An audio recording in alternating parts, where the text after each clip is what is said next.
You know, nobody knows what's going on in between walls here. Nobody knows the reads that we have in the quarterback room. Nobody knows the blocking schemes that we're putting in the offensive line room. So again, it comes down to us executing and making sure that, you know, I'm on task and making sure that I'm trying to guide this offense in the right way and making sure I'm making good decisions, and it starts with me. So that's number one. Josh, one of the criticisms your shoulder with that comment, because you've come to a couple of guys' defense lately, including Spencer Brown. Is that your way of lowering your shoulder with that comment?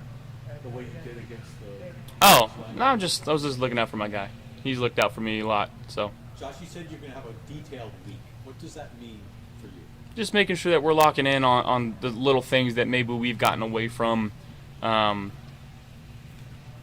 you know, within ourselves, within our system that we've got going on here. And, you know, Coach McDermott preaches playoff caliber and making sure that we're trying to stay on top of everything and controlling what we can control. And again, that starts with me, and you know, whether it's in walkthrough or in meetings, making sure I'm locked in and setting that example for everybody. Josh, one of the criticisms that tends to change every single week is if Diggs gets targeted 15 times, it's you should be finding everyone else, and if he gets the ball 5 times, it's why isn't Diggs getting the ball more? How do you walk that fine line?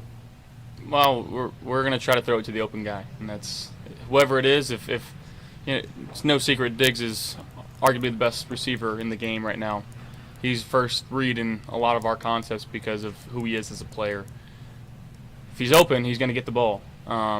You know, and I do agree that we're going to have to utilize the other guys and make sure that we're getting their talents and using them to the best of their abilities to help this offense. But again, it's Stephon Diggs, you know, and he's a guy that's open a lot, that I have a lot of trust and faith in. I got a lot of trust and faith in all of our guys here to get open and catch the ball and do the right thing. So we're just trying to throw it to the open guy. Josh, do you think in general coaches get more criticism than players? I mean, you're a player, I know that, but do you think coaches take it more than players do from the fans and in the media? I honestly couldn't tell you that. I'm not 100% sure, but again, I think everybody in this building is focused on making sure we're doing the right things for each other, and not because of outside criticism. And we're internally driven here at One Bills Drive, and we're just trying to win as many football games as we can and give ourselves a chance at the end. So, you know, we're sitting here 4-2. Easily could be the other way around. Could be better. We could be worse. You know, so we understand that, and we're going to keep working hard each and every week and try to be the best versions of ourselves. Josh, in that situation where you're sticking up for Spencer that John just asked about there, I mean, you've already got an injured shoulder in that. So take me through your decision-making process in the heat of the moment, all of that. I think we all understand sticking up for your teammate and the bond that exists in that locker room and has for years now. But as the franchise QB, to get in there and lead with a shoulder that's already nicked up, take me through the decision-making at that. Yeah, probably shouldn't do it, but again, I got a lot of trust and faith and respect for my teammates, and yeah. Josh, Sean said today that week 7 we need to understand what guys do best and put them in those roles. Is some of that just a function of the number of new playmakers you have on this offense around you? You believe? Are you still learning things about guys, 6 weeks in that weren't with this team the previous year?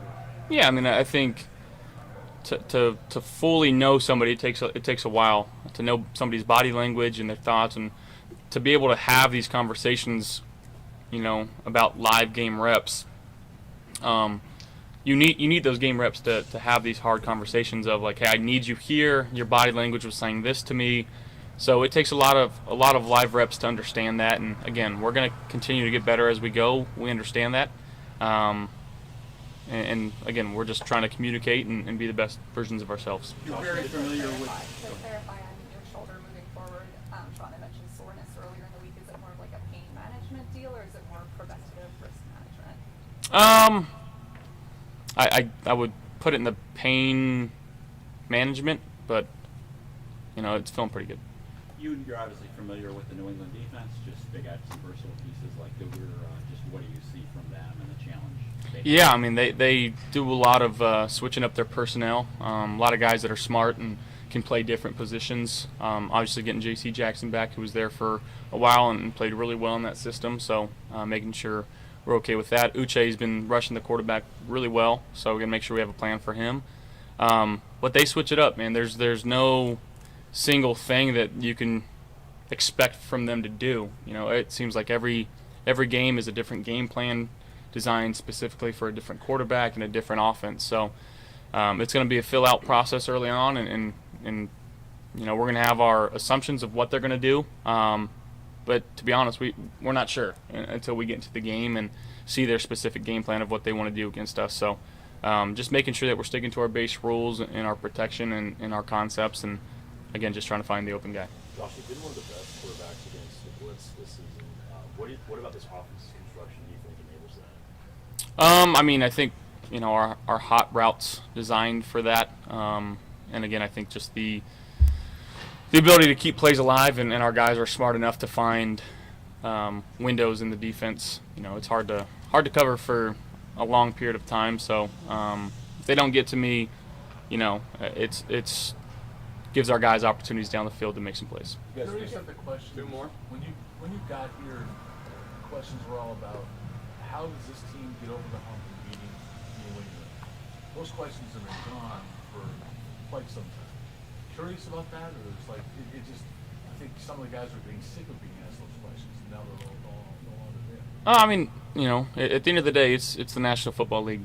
The other 31 teams want to win the Super Bowl, just like us. The other guys get paid just like us.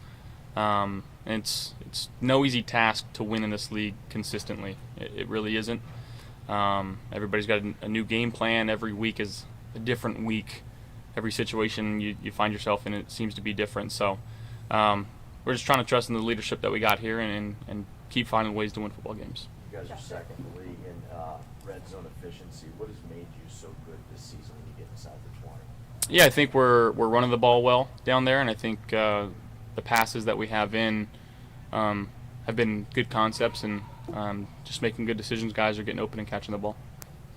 Thank you guys. Thanks, Josh.